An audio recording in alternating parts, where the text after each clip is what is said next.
third graders, we are going to look at our read aloud today. And for our read aloud, I'm going to read a little bit more about Romulus and Remus today. But before we jump into it, I want to know what you learned in your reading today about Romulus and Remus. One thing I need you to do is really make sure you're listening to your classmates today so we're not repeating the same things over again. Did you guys hear that? We are listening to our classmates so we're not repeating. So I want to know what you guys learned about Romulus and Remus from our reading today. Kason, start us off.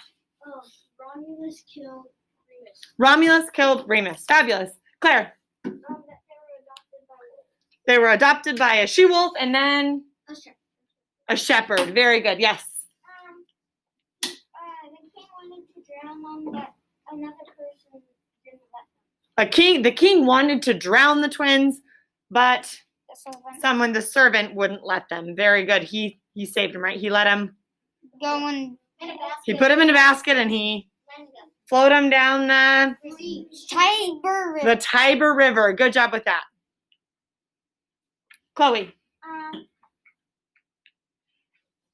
So I don't know, like, if it's Romulus or Remus. We'll help you.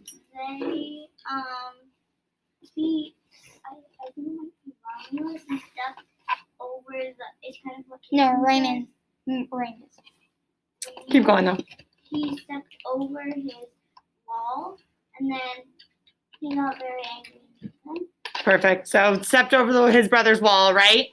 And then battle to the death. Grayson. They were arguing on where to build their city. Yeah, that was what started the argument between the brothers, right? They couldn't decide where they wanted to build their city. Cooper. The king didn't like the twins and the mother loved them. The king did not like them. The mother loved them. What do we know about the king and the mother, though? They're brother and sister. So I think that's important to note that it's not their father. It's their uncle. And Haley helped me figure that one out a little bit ago. I was thinking it was the boy's brother because I misread. That happens. Thank you, Haley, for helping me, though. Viola. They couldn't agree which hill to build the city. Couldn't agree the hill. Couldn't agree the location. Good. Kyler. They were Romulus, Remus, their mom, and their dad. So good. So they're Romulus, Remus, their mom, and then their dad was actually a god, the god Mars. Good. So lots of things we know. We talked a lot about when we're going through this unit, we are going to be filling out a lot of kind of note-taking pieces, right? A huge piece of that is to be able to compare and contrast. And we did this, I feel like, a lot with our animals unit, where we'd read about an animal and we'd say, okay, what do we know? And then we'd do the read aloud and we'd see what pieces were the same. We kind of did the same thing with the body parts or the systems of the body. We're going to do that with Romulus and Remus today. So I would like you to open up your activity notebooks to page 15 and 16. And page 15 and 16 at the top, it says what we know and learned. And it's broken up into different columns for us. The really nice thing, 15 and 16. The really nice thing about this, guys, is if we look at this, it's called the graphic organizer. If we look at it, that is a ton of information, isn't it? So like we know Romulus had a twin brother, Remus. He killed his brother, Remus, and he named Rome after himself. We know Remus had a twin brother, Romulus, and he taunted his brother, Romulus. The servant, these are the characters we're talking about. The servant placed him in a basket and floated him down the river. King Latium, the brother of Sylvia, it's the twins' mother, ordered the servants to be drowned, and the she-wolf found the twins, took them in, and cared for them. The setting of our story, if we go down, was Rome, and that's when the city got started, right? It's also near the Tiber River. Our theme or our lesson we can take away is that you should not let your companion or competition get the best of you. Would you agree that's something we can take away from the story? Once the competition got the best of them, did things end well? No. No, not at all. Bad things happened. The page I really want you to pay attention is the back side, page 16. So flip to page 16 and look at the back side.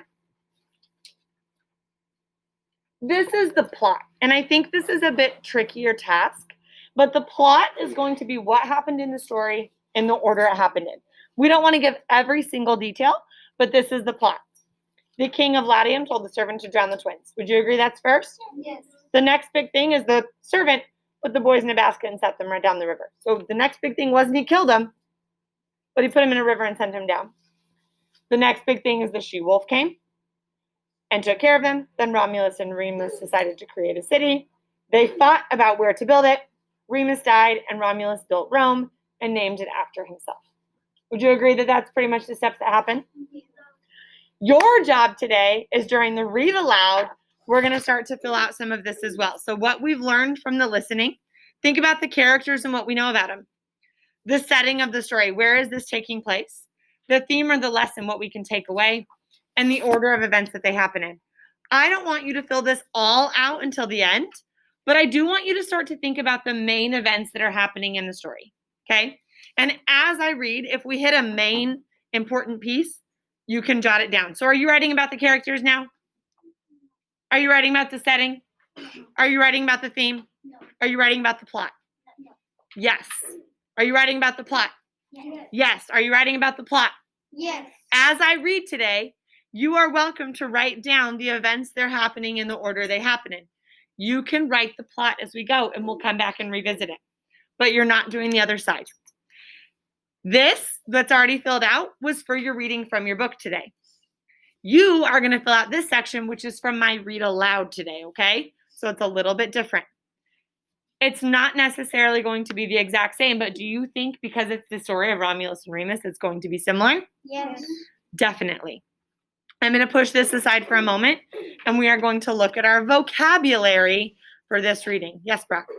Are you going to have those cards again? What cards?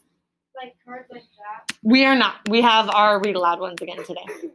So our first word I want us to see is the word alternative. What's our word? Alternative. Alternative is just another possible choice or action that could have been made.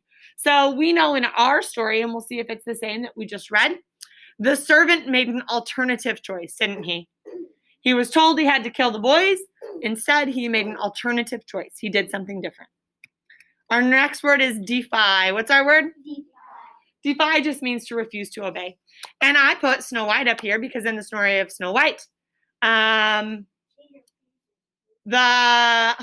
huntsman defies what the queen says and saves her as well.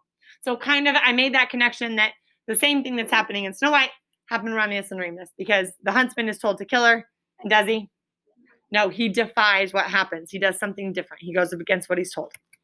Our next word is fortress. What's our word? Fortress. The fortress is going to be a castle or a fort or just a really large building, and it's going to be very well protected. So fortresses might have big walls or moats or even just guards protecting it. A fortress is going to be very well protected. Yes? Isn't there also like some kids make forts out of like blankets and... That would be a fort. This is a fortress. So it's beyond that. It's that building that's well protected. And then next up and last for today is the word tender. What's our word? Tender. Tender. If something or someone is tender, they're very gentle and very caring. So I want you to turn and tell your neighbor in our story from today, which character do you think probably was the most tender? And then we'll get into our reading. Her mother.